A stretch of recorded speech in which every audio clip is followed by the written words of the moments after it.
ये students there is small break, ये हो गया था।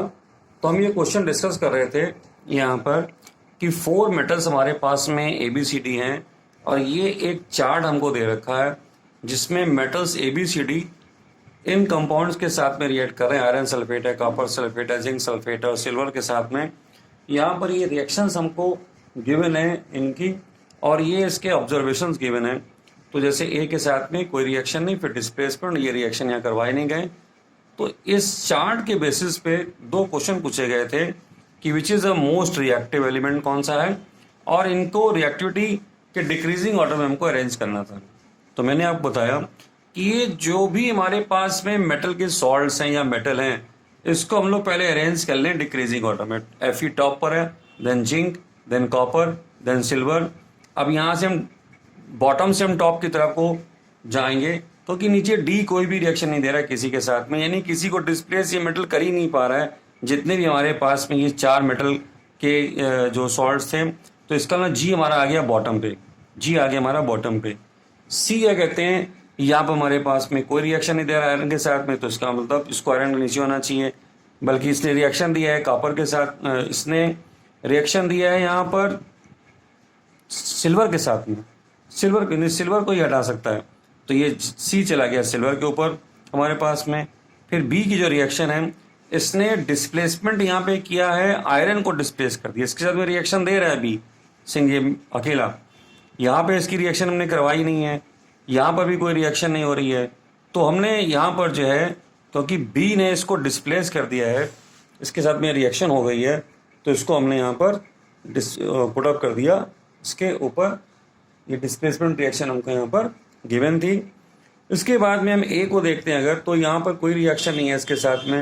ए की रिएक्शन हमको जो दिखाई दे रही है वो कॉपर सल्फेट के साथ में दिखाई दी, दोनों रिएक्शन हमने करवाई नहीं है। तो ए इसका मतलब है कॉपर के भी ऊपर आना चाहिए। तो अब ये सारे के हमारे चारों मेटल हमारे अरेंज हो गए, तो इसका मतलब हो गया B is the most reactive element. और अगर इसको हम लोग अरेंज करना चाहें अगर डिक्रीजिंग ऑर्डर में, तो B is reactive, more reactive than A is more reactive than C, और ये रिएक्टिव हमारा डी से हो गया। इस तरह के क्वेश्चन की आपको प्रैक्टिस करनी चाहिए। ये बहुत अच्छा क्वेश्चन है। यहाँ पर इसमें क्वेश्चन और पूछा गया था कि what would you observe if B is added to the solution of copper. कह रहे हैं बी को अगर हम कॉपर के साथ में ऐड कर देंगे, तो यहाँ पर कह रहा है कि क्या होना चाहिए। तो बी हमारा है कहाँ, बी हमारा बहुत है, तो अगर कॉपर सल्फेट में डालेंगे तो उसको भी ये डिस्प्लेस कर देगा। So the solution will be fed. तो यहाँ पर जो है, अगर हम जहाँ तो हमने रिएक्शन दिखाई नहीं है, लेकिन जब ये इस सीरीज में सबसे ऊपर चला गया है, अगर मैं इसको कॉपर सल्फेट में ऐड करूंगा तो डेफिनेटली एक रिएक्शन यहाँ पर होगी और ये कॉपर सल्फेट की ब्लू कलर को फेड कर देगा। तो बी यहाँ पर इसके साथ में रिएक्शन देगा। इसका तीसरा पार्ट था। बाकी और सिंपल क्वेश्चंस हैं जो आप कर सकते हैं कि Fe जो है सल्फेट के साथ में कौन सी गैस देता है। अब जिंक को अगर हम डालते हैं आयरन के साथ में तो डिस्प्लेसमेंट रिएक्शन हो जाती है। तो अब यहाँ पर हम देखते हैं कुछ केमिकल प्रॉपर्टीज़ की बात करते हैं यहाँ पर नॉन मेटल्स के लिए।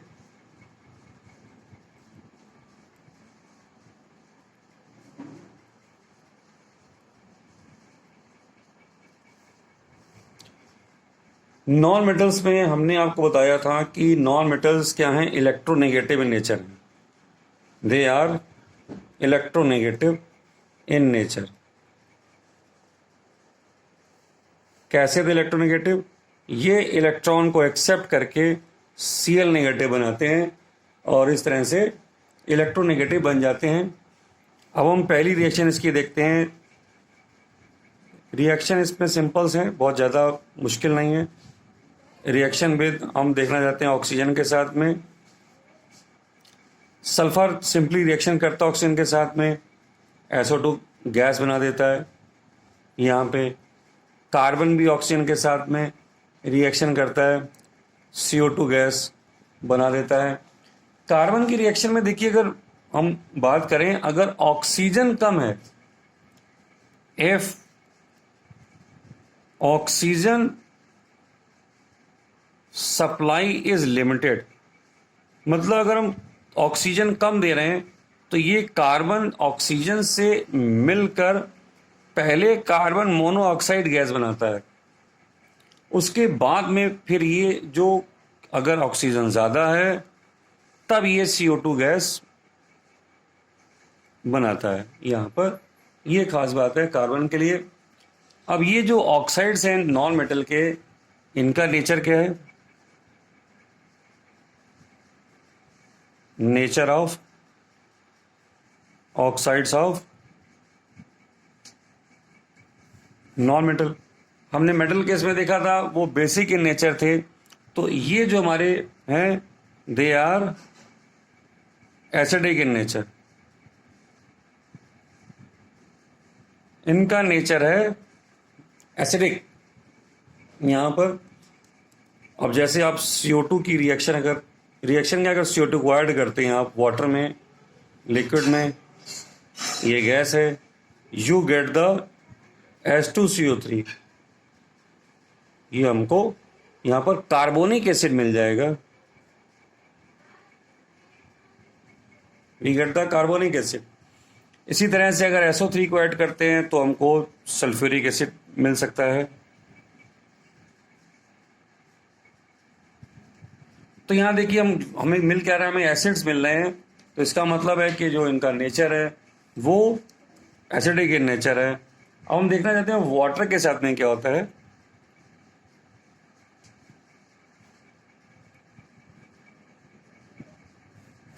वाटर के साथ में अगर रिएक्शन यहाँ पर देखना चाहते हैं, जैसे क्लोरीन की रिएक्शन अगर हम देखें तो क्लोरीन वाटर, क्लोरीन क्या है? गैस है, ये है लिक्विड, तो you are getting here HOCl। बहुत कॉमन कंपाउंड नहीं है जो हम इसको यूज करें। हाइपोक्लोरस एसिड, हाइपोक्लोरस एसिड है ये, और HCl साथ में यहाँ पे बनता हुआ हमें दिखाई दे रहा है। तो जो क्लोरीन है ये वाटर सॉल्युबल है, ये वाटर सॉल्युबल है, और यहाँ पर हमको हाइपोक्लोरस एसिड और HCl यहाँ पर मिल रहा है। ठीक है, अगर हम अब देखना चाहें एसिड के साथ में,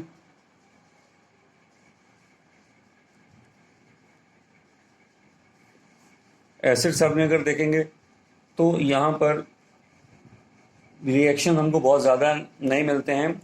हाईली रिएक्टिव नॉन मेटल जो है हमारे पास में, वो कहीं कहीं पर हमको रिएक्शन करते दिखाई देते हैं, नहीं तो ये रिएक्शन हमको यहाँ पर नहीं मिलते हैं। अब जैसे सल्फर जैसा जो एलिमेंट है वो यहाँ पर बड़ी टिपिकल सी एक रिएक्शन देता है, H2SO4 NO2 और H2O। तो ये रिएक्शन कुछ खास नहीं है। आप आगे चलते हैं। क्लोरीन खुद अपने आप में जो है एक नॉन मेटल है, लेकिन ये दूसरे नॉन मेटल के साथ में कैसे रिएक्शन देता है, जैसे हाइड्रोजन के साथ में, है ना, या फास्फोरस के साथ में। तो हाइड्रोजन के साथ में ये क्या बना देगा? HCl gas. यहाँ हमने दोनों गैस लिया था, ये भी गैस ली थी हमने, ये भी गैस ली थी। फास्फोरस यहाँ पे सॉलिड हमारे पास में है, ये गैस है। यहाँ देखिए मैंने P4 लिखा है, याद रखिए फास्फोरस जो है हमेशा 4 एटम के साथ में ही हमको बना हुआ क्रिस्टल फॉर्म में हमेशा मिलेगा। जब रिएक्शन करेंगे अकेला फास्फोरस हम लोग नहीं यूज़ करते हैं। तो इसको थोड़ा और साफ कर दिया जाए, बहुत पास हो गया है। क्लोरीन के साथ में ये रिएक्शन हो रही है, you will get phosphorus trichloride. ये बन गया फास्फोरस ट्राइक्लोराइड।